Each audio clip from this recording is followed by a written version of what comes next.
చాలా స్పష్టంగా మనతో మాట్లాడుతూ ఉంది. యోహాను సువార్త 8వ అధ్యాయం 33. వారు మేము అబ్రహాము సంతానము, మేము ఎన్నడను ఎవనికి దాసులమై ఉండలేదే, మీరు స్వతంత్రులుగా చేయబడదని ఎలా చెప్పుచున్నారని ఆయనతో అనిరి. ఎవరంటున్నారు? ఇజ్రాయేలీలు అంటున్నారు, మేము అంతా కూడా అబ్రహాము సంతానం, మేము ఎవరికి లొంగిపోలే, మేము ఎవరికి బానిసలం కాలే, మేము స్వతంత్రులము. ఈరోజు చాలామంది ఇదే భ్రమలో ఉన్నారు. చాలామంది ఈరోజు ఇదే భ్రమలో ఉన్నారు. మేము ప్రభుని నమ్మినాము, అయిపోయింది, ఇంకా నీళ్ళలో మునిగినాము, ఇంకా అయిపోయింది, ఇంకేమైనా చేసుకోవచ్చు అనే భ్రమలో ఉన్నారు చాలా ఈ రోజుల్లో. ఇజ్రాయేల్ కూడా అదే అనుకున్నారు. కానీ యేసు ప్రభు చాలా చక్కగా మాట్లాడతాడు, చాలా స్పష్టంగా మాట్లాడతాడు. ఎందుకు అంటే ఆ మాటలు ఎలా వస్తున్నాయి, ఏంటిది దానికి కారణము అంటే ఒకసారి మనం జ్ఞాపం చేసుకుందాం. చూడండి దయచేసి, ఒకసారి జ్ఞాపం చేసుకుందాం. 2వ పత్రిక, తిమోతి 2వ పత్రిక, తిమోతి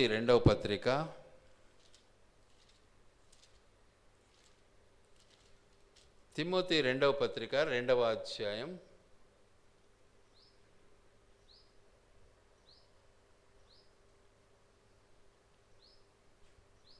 24, 26 వచనాలు కలిసి ఉన్నాయి, చదువుకుందాం.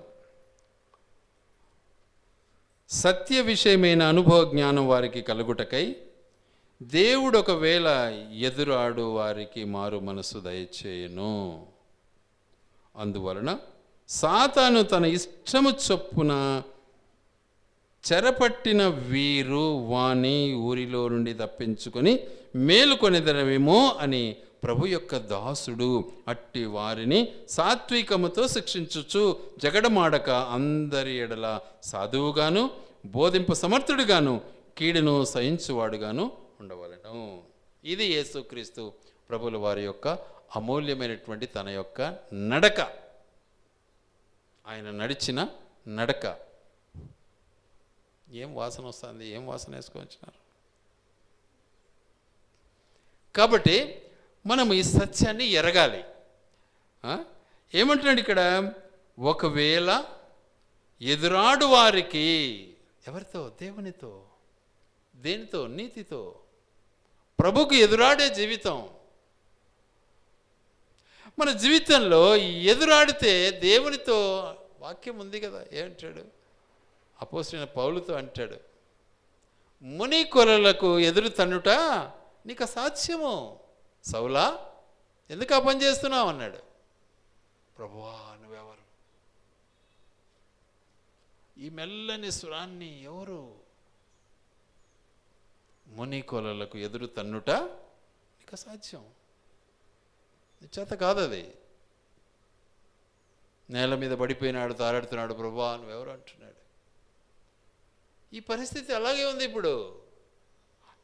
సౌలు కూడా ఇజ్రాయేలీయుడే, కానీ అంతవరకు ఇజ్రాయేలీయుడే. సౌలు ఏ గోత్రికుడు?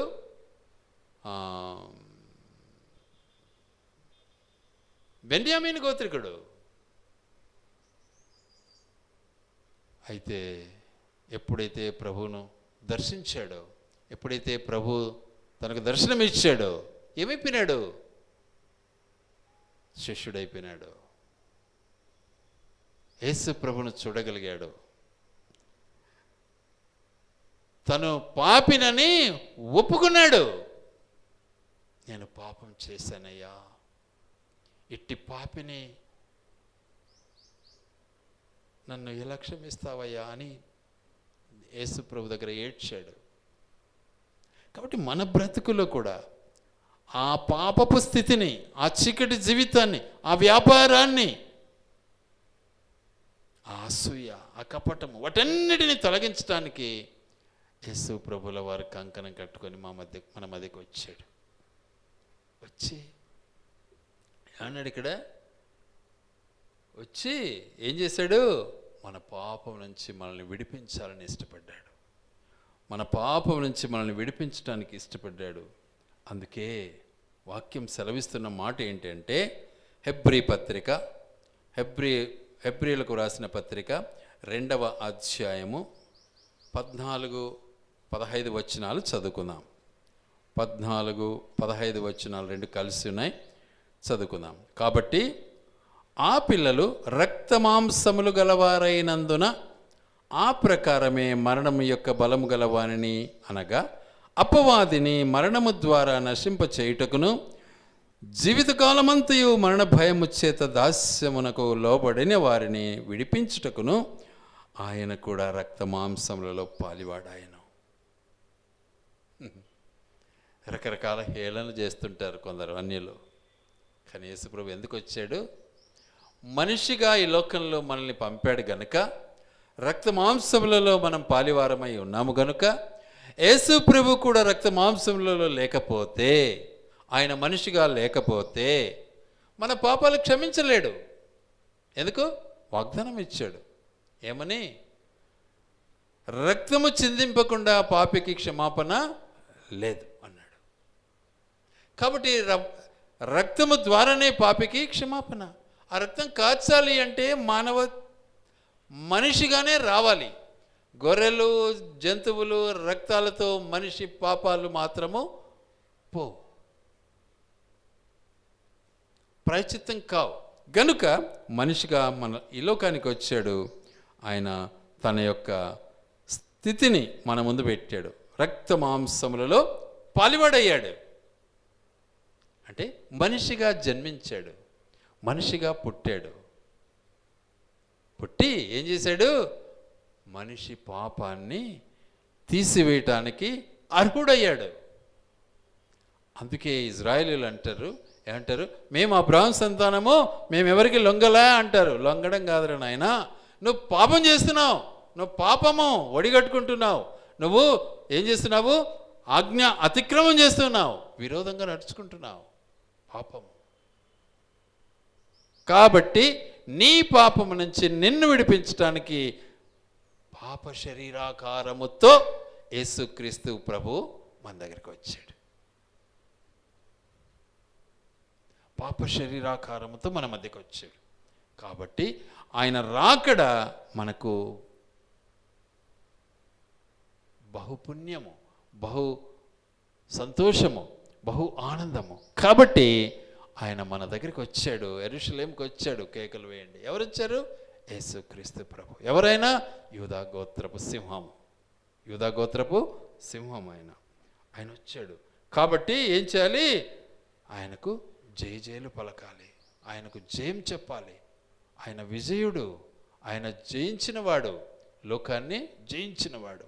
కాబట్టి ఆయనకు మనము స్తుతులు చెల్లించాలి, ఆరాధించాలి, ఆయన నామాన్ని ఘనపరచాలి, ప్రకటించాలి.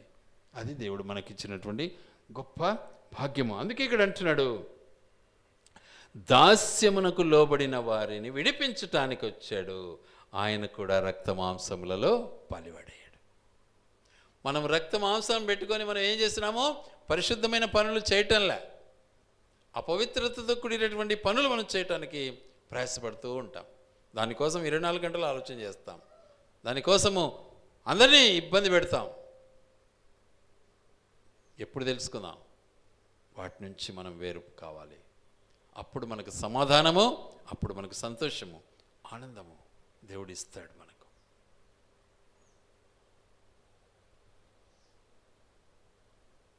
సత్యాలు, సాక్ష్యాలు చాలా ఉన్నాయి నా దగ్గర. దేవుడు నా జీవితంలో ఎన్నో ఉన్నాయి. నీకేమయ్యా, ఏం దిగులు లేదా? అస్సలు నీకేమీ దిగులు లేదే, అస్సలు ఎప్పుడు చూసినా నువ్వు ఏంది ఇంత సంతోషం కనిపిస్తావు, ఆనందం కనిపిస్తావు, ఏందయ్యా నువ్వు? ఎంతోమంది అన్నారు నన్ను. నేను ఏముందబ్బా, దేవుడు నన్ను నడిపిస్తున్నాడు, దేవుని కృప ద్వారా నేను సాగిపోతున్నాను అంతే. అయ్యా మాకు చెప్పయ్యా, మేము దిగుతామయ్యా దాంట్లోకి అంటారు. దేంట్లో దిగుతావా? గుంతలోకి దిగుతావా? క్రైస్తవునిగా నువ్వు ఏం కావాలి? యేసు ప్రభువును అంగీకరించాలి. క్రైస్తవుడని చెప్పుకుంటే సరిపోదు, కానీ యేసు ప్రభువును స్వంత రక్షకునిగా నువ్వు అంగీకరించి ప్రభువుని హృదయంలో చేర్చుకుంటే నీకు ఆనందం, సంతోషం కష్టాలు వస్తాయి, నష్టాలు వస్తాయి, రాకుండా పోవు. వాటిని అధిగమించడానికి దేవుడు శక్తిని ఇస్తాడు. ఆనందిస్తావు, సంతోషిస్తావు. వాటన్నిటిని అధిగమించడంలో దేవుడు నడిపిస్తాడు. ఎందుకు? మన పాపం నుంచి మనల్ని విడుదల చేయటానికే ఆయన పాప శరీరాకారముతో రక్త మాంసములు గలవాడై మన మధ్యకు వచ్చాడు. వచ్చిన తన ఉద్దేశం ఏంటిది? కట్టబడి ఉన్నటువంటి మన గాడిద బ్రతుకును మార్చాలని ఇష్టపడ్డాడు. ఆయన మనపై సవారి చేయాలని ఇష్టపడ్డాడు. ఆయన మనలో ఉండి మనను నడిపించడానికి ఇష్టపడ్డాడు. మన నడక ఎక్కడికి చేరాలని ఇష్టపడ్డాడు? యెరూషలేం చేరాలని ఇష్టపడ్డాడు. గాడిద పిల్ల ఎక్కుతానే గాడిదకి ఎంత గౌరవం వచ్చింది. గాడిద ఏం చేసింది? మట్టి మీద నడవలేక దారి పొడుగున బట్టలు పరిచారు. నీ బాట ఎలా ఉంటుంది? మట్టి బాట కాదు, అది ఆనంద బాట. దారి పొడుగున బట్టలు. ఆ లాస్ట్కి అయిపోయే వరకు ఏం చేశారు? మళ్ళీ మట్టలు, ఈత మట్టలు, ఖర్జూరపు మట్టలు తెచ్చి దారి పొడుగున కొమ్మలు నరికి వేస్తున్నారు. వాటిపైన నడుస్తూ ఉంది గాడిద పిల్ల. మరి మనం ఎక్కడ నడుస్తున్నాం? చీకట్లో నడుస్తున్నాం, మట్టిలో నడుస్తున్నాం, రాళ్ల మీద నడుస్తున్నాం, కింద పడుతున్నాం, పైన పడుతున్నాం, తొట్టిల్లుతున్నాం. రకరకాల మన బ్రతుకులు మారిపోతూ ఉన్నాయి. ఏం చేయాలా? నాకు ఇట్టయింది, ఏం చేయాలా, నా పరిస్థితి ఇది అని ఏడ్చుకుంటూ ఉన్నాం. ఏం ప్రయోజనం? ప్రభునందు మనం విశ్వసించినట్లయితే, ప్రభువును మనం కలిగి జీవించినట్లయితే మన బ్రతుకు ధన్యమవుతుంది. ప్రభువులో మనం జీవించడానికి వీలవుతుంది. కనుక ప్రభువులో మనం కొనసాగటానికి ప్రయాసపడాలి. అలా మనం చేసినప్పుడే మనము ధన్యులమవుతాం. గనుక ప్రభువులో కొనసాగాలి. ఎప్పుడైతే వాళ్ళు తెచ్చారు, చూడండి దయచేసి మార్కు సువార్త 11వ అధ్యాయము, మార్కు సువార్త 11వ అధ్యాయము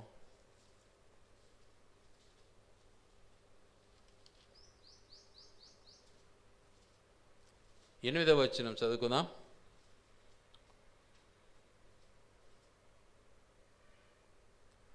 అనేకులు తమ బట్టలను దారి పొడుగున పరచిరి. అవునా కదా?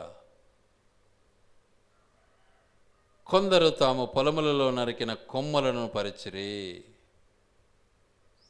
మరియు ముందు వెలుచుండిన వారును వెనక వచ్చుచుండిన వారును ఏం చేస్తున్నారు?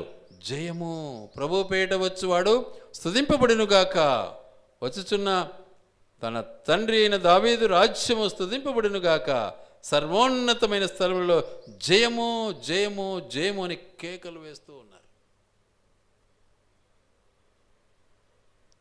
మరి అప్పుడు ఆనందం ఉంటుందా? బాధ ఉంటుందా?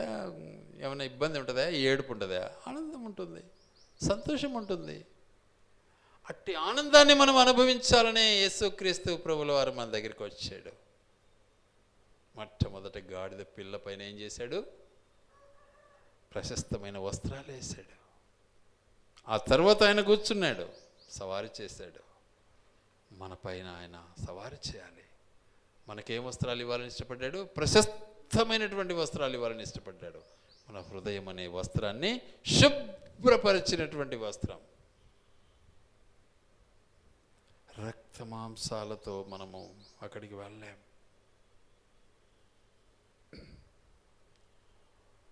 ఆత్మీయ అనుభవం, ఆత్మతో వెళ్ళాలి యేసయ్య దగ్గరికి. మనం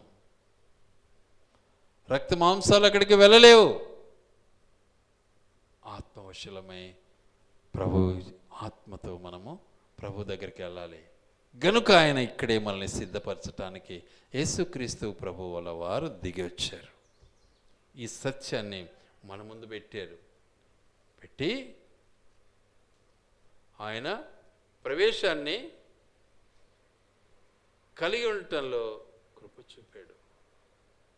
చూడండి దయచేసి ఒక మాట జ్ఞాపం చేసుకుందాం. ప్రకటన గ్రంథం 7వ అధ్యాయం, ప్రకటన గ్రంథం 7వ అధ్యాయం 9, 10 వచనాలు చదువుకుందాం. 9, 10 వచనాలు చదువుకుందాం. అటు తరువాత నేను చూడగా, ఇదిగో, ప్రతి జనములో నుండి, ప్రతి వంశములో నుండి, ప్రజలలో నుండి, ఆయా భాషలు మాట్లాడు వారిలో నుండి వచ్చి ఎవడనూ లెక్కింపజాలని ఒక గొప్ప సమూహము కనబడెను. వారు తెల్లని వస్త్రములు ధరించుకున్న వారై ఖర్జూరపు మడుల చేత పట్టుకొని సింహాసనం ఎదుటిన గొర్రెపిల్ల ఎదుట నిలబడి, సింహాసనాసీనుడైన మా దేవునికి గొర్రెపిల్లకును మా రక్షణకై స్తోత్రం అని మహాశబ్దంతో ఎలుగెత్తి చెప్పిరి, కేకలు వేసిరి. దేవునికి ఆ కేకలు అవసరం, దేవునికి ఆ స్తుతి అవసరం. ఎందుకని ఆయన మన కొరకు ఈ లోకానికి వచ్చాడు. ఎలాంటి జనం అక్కడ ఉంది, లెక్కింపజాలనంత జనం. ఇప్పుడు దాదాపు 135 కోట్ల జనాభా మన దేశంలోనే ఉంది. ఇక ప్రపంచపు జనాభా ఎంత?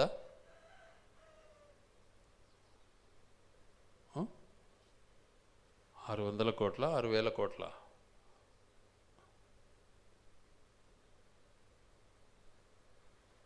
అన్ని కోట్ల జనాభా ఉంది ప్రపంచంలో. ఇక్కడ అంటున్నాడు లెక్కింపజాలనంత జనాభా. కాబట్టి దేవుని దగ్గరికి మనం వెళ్ళటం, ఎలుగెత్తి దేవుని నామాన్ని ఘనపరచటం, దేవుని యొక్క ఉద్దేశం మేరకు మనము ఆయన సన్నిధిని అనుభవించవలసినటువంటి తన యొక్క ఉద్దేశాన్ని మనకు బయలుపరుస్తూ ఉన్నాడు. అందుకే ఇక్కడ అన్నాడు ఒక మాట, ఏమంటాడు చూద్దాం ఆ మాటను ఒకసారి. ప్రభువు పేట వచ్చువాడు స్తుతింపబడునుగాక. చూద్దాం మత్తయి సువార్త 21:9. మత్తయి సువార్త 21:9 ఇప్పుడే చదివినాం.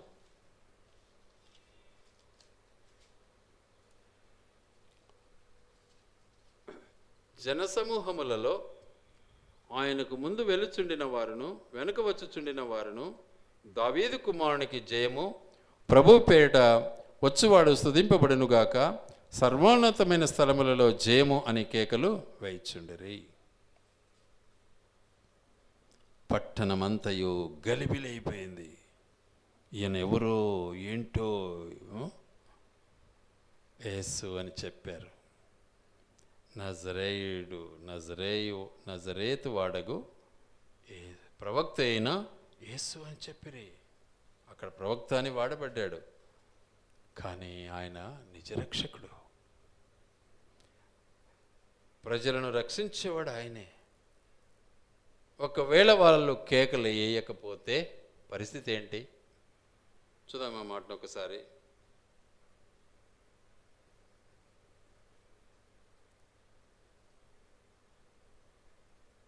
చూడండి అక్కడ అంటాడు 15వ వచనం ఏమంటాడు? కాగా ప్రధాన యాజకులను శాస్త్రులను ఆయన చేసిన వింతలను, దావీదు కుమారునికి జయము అని దేవాలయంలో కేకలు వేయుచున్న చిన్నపిల్లలను చూచి కోపంతో మండిపడి, వీరు చెప్పుచున్నది వినుచున్నావా అని ఆయన్ను అడిగిరి. అందుకు యేసు, వినుచున్నాను. బాలుర యొక్కయు చంటి పిల్లల యొక్కయు నోట స్తోత్రము సిద్ధింపచేసి తిని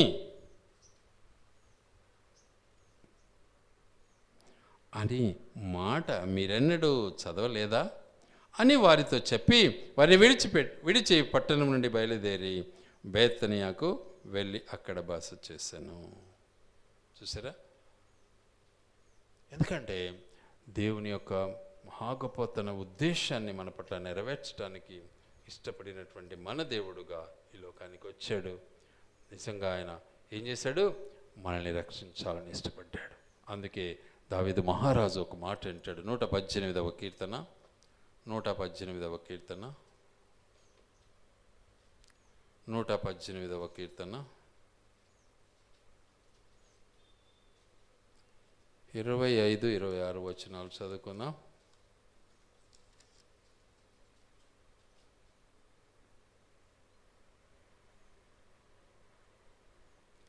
యెహోవా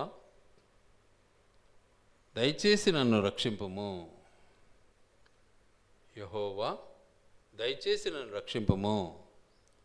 యెహోవా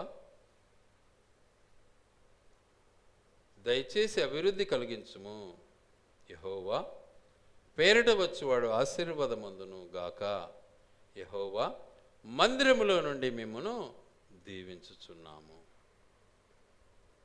యెహోవా మందిరములో నుండి మేము దీవించున్నాము. చూసారా, ఆయన మందిర ఆవరణం యెరూషలేము పట్టణం, యెరూషలేము గుమ్మము, యెరూషలేము దేవాలయము. అక్కడి నుంచి దేవుడు మనల్ని దీవించడానికి ఇష్టపడుతున్నాడు.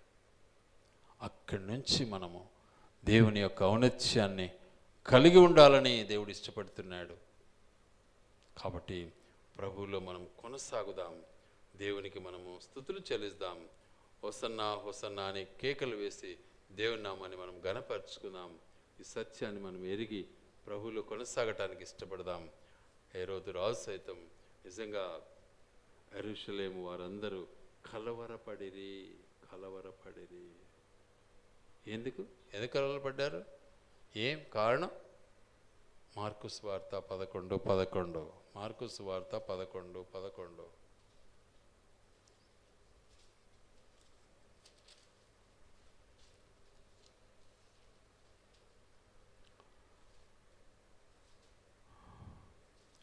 ఆయన యెరూషలేమునకు వచ్చి దేవాలయంలో ప్రవేశించి చుట్టూ సమస్తమును చూచి సాయంకాలమైనందున 12 మందితో కూడా బేతనియాకు వెళ్ళెను. ఏం చేశాడు ఆయన?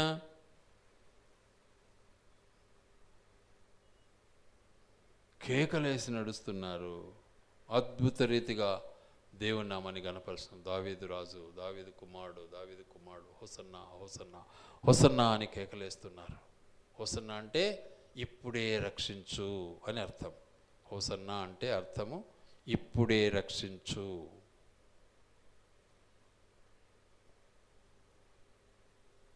గనుక ప్రభువులో కొనసాగు నిమిత్తమై దేవుడు ఇష్టపడినటువంటి వాడై ఈ దినమును ఎంచుకున్నాడు, ఏర్పాటు చేసుకున్నాడు. గనుక ప్రభువులో మనం కొనసాగుదాం. దేవుడు మనకిచ్చినటువంటి గొప్ప ఆధిక్యతను బట్టి స్తుతి చెల్లిద్దాం. ఆయన మన కొరకు ఈ లోకంలో అరుదించినటువంటి వాడై మన కొరకు ఏం చేశాడు? మార్గాన్ని చూపించాడు. చూడు, దేవాలయానికి వెళ్ళటం ఎలా ఉందో. ఏం కావాలి? బట్టలు వేసుకో. ఏం బట్టలు? నీతి వస్త్రాలు ధరించుకో. రెండవది మట్టి, కాళ్ళకు మట్టి కాకూడదు. అంటే లోకానికి నువ్వు బానిసవు కాకూడదు. ఎలా వెళ్ళాలి? దీనుడవై వెళ్ళు. ఎలా వెళ్ళాలి? సాత్వికుడవై వెళ్ళు. అందుకే ప్రసంగిలో ఒక మాట అంటాడు. ఏమంటాడు? చూద్దాం ఆ మాటను ఒకసారి. ప్రసంగి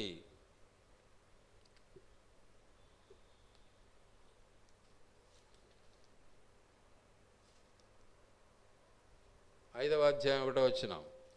నీవు దేవుని మందిరమునకు పోవునప్పుడు నీ ప్రవర్తన జాగ్రత్తగా చూచుకొనుము.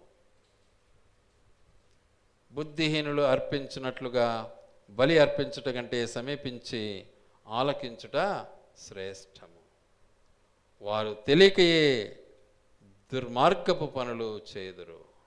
నీవు దేవుని సన్నిధిని అనాలోచనగా పలుకుటకు నీ హృదయమును త్వరపడనీయక నీ నోటిని కాచుకోము. దేవుడు ఆకాశమందున్నాడు, నీవు భూమి మీద ఉన్నావు. కావున నీ మాటలు కొద్దిగా ఉండవలెను. జాగ్రత్త పడు. ఎలా ఉన్నావో, ఎలా వ్యవహరిస్తున్నావో, ఎలా నడుస్తున్నావో, ఎలా ఆలోచిస్తున్నావో, ఎలా మాట్లాడుతున్నావో జ్ఞాపకం చేసుకో. కాబట్టి ప్రభువులో మనం కొనసాగు నిమిత్తమై దేవుడు మనకిచ్చినటువంటి గొప్ప ఆధిక్యత.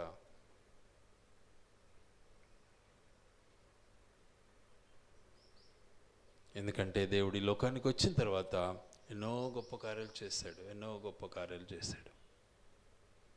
అందును బట్టి ప్రజలందరూ కూడా ఒక దృష్టి పడింది. ఈయనేనా లోకరక్షకుడు? ఈయనేనా?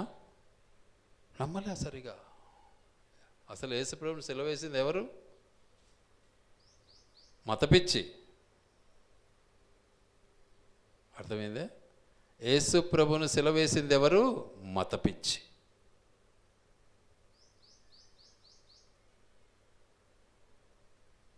ఇజ్రాయేలీలే. ఈ మనిషి ఎందుకు కొత్త బోధ చేస్తానంటే అనుకున్నారు. కొత్త బోధ ఏం కాదు, ప్రవచనం నెరవేర్పది.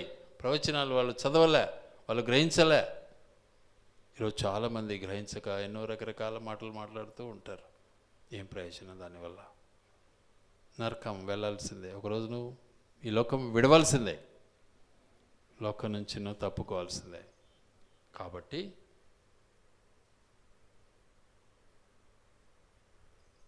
చూడండి, ఆ మాట కూడా చాలా జాగ్రత్తగా ఉంటుంది. యోహాను సువార్త 6వ అధ్యాయం,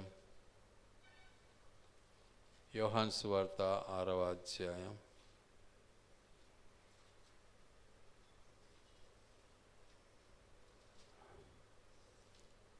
యోహాను సువార్త 6వ అధ్యాయం 14వ వచనం.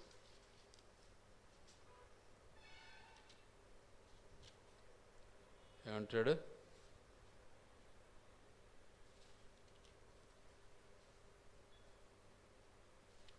ఆ మనుషులు యేసు చేసిన సూచక క్రియను చూచి నిజముగా ఈ లోకమునకు రాబోవు ప్రవక్త ఈయనే అని చెప్పుకొనిరి. ఈ లోకమునకు రాబో ప్రవక్త కాదు, ఈ లోకమునకు రాబోవు దేవుడు ఈయనే.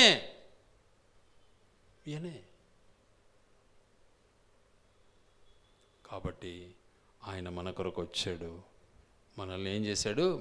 శుభ్రం చేశాడు, దేవాలయాన్ని శుభ్రం చేశాడు.